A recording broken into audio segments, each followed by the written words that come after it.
Thank you very much, Mr. Chairman. I am witnessing remarkable endurance, and not to you. It's actually your wife is showing extraordinary endurance, and I think you owe her big time. Yeah. And if you want a nice, You have no argument from me on that. all right, I can tell you a place to take her for great vegan takeout if you want.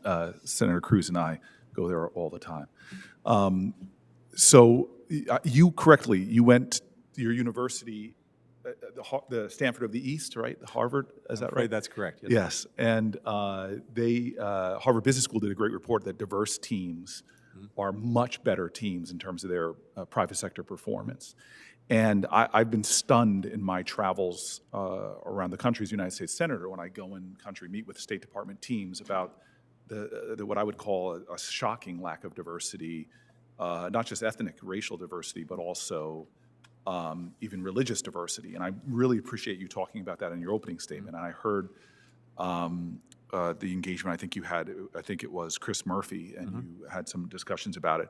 But I guess I would like just to hear, I know your heart and I know your commitment to focus on these issues, but I'd love to hear more specifics about how can you take a department that does not fully represent the rich diversity, the valuable diversity of our country. How can you make a State Department and help to create it to be more reflective?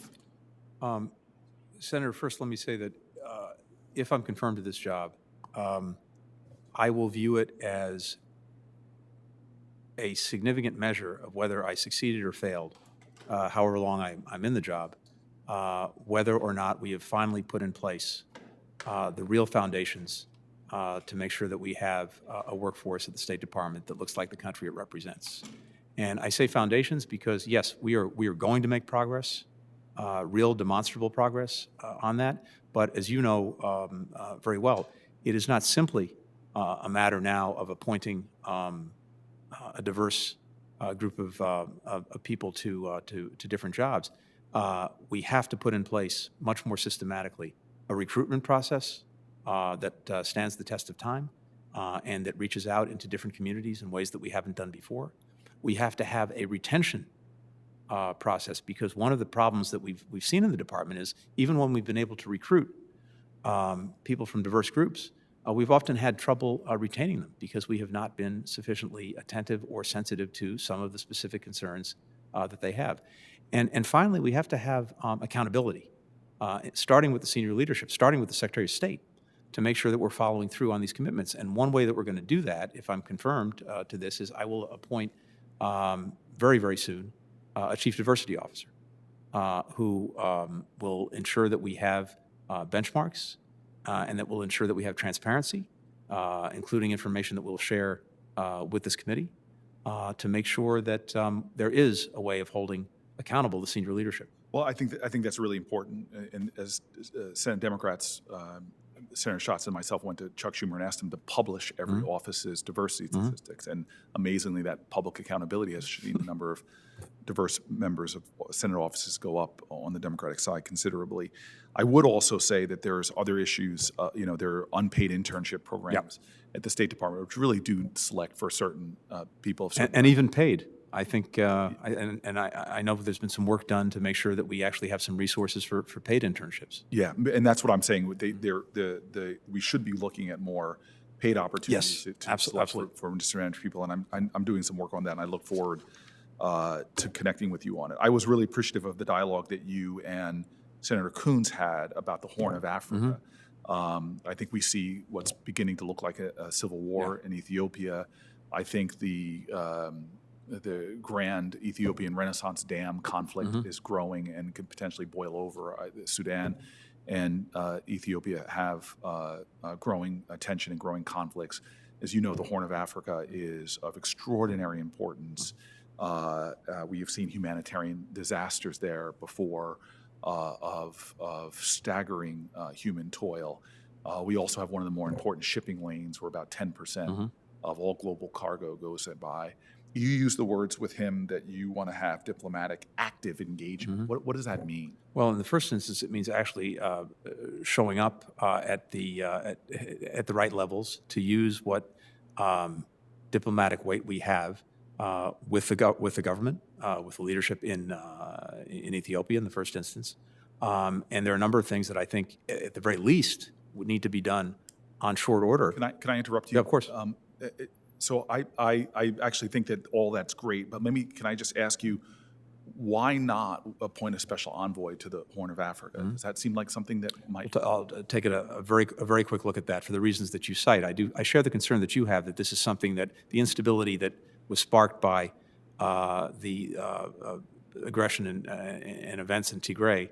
Now we have Eritrean refugees who are on the receiving end of atrocities. We have Eritrea possibly getting there. We have other states that are now being affected, and the potential for this to spill over is a real concern. And so, yes, I'll take a look at that. Waiting for Deputy Secretary, I don't know how fast we'll get things confirmed for Africa overall. I just think that this might be something that merits that, because it could end up being another international disaster.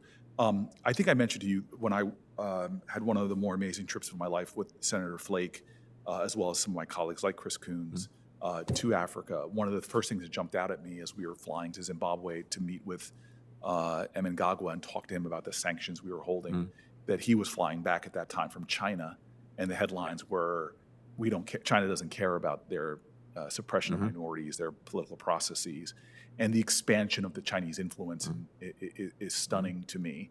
And I think that that is something that is far greater than I think people realize. And I'll give you an example of this, and I'd like to hear your thoughts on the DRC as well. Clearly, we have another refugee crisis there. We have a tremendous makings of a humanitarian crisis. But I was stunned in, I think it was 2019, you can correct me if I was wrong, that 37 countries, including the DRC, signed a letter defending China's treatment of Uyghurs. I mean, imagine that. I've heard my colleagues talk about calling it concentration camps and genocide.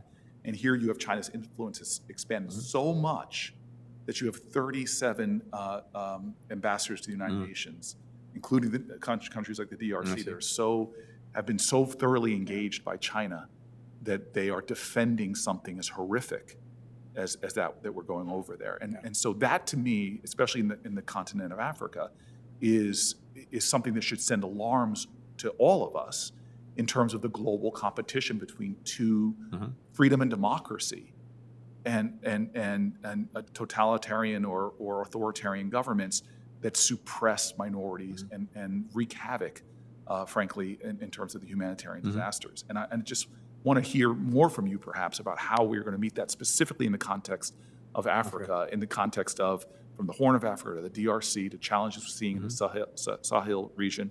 How do we begin to combat that Chinese competition? Yeah, so look, I couldn't agree more with you, and I think we're seeing in China's commercial diplomacy clear strategic intent that goes beyond the simple commercial proposition that may lie originally at the heart of what they're doing.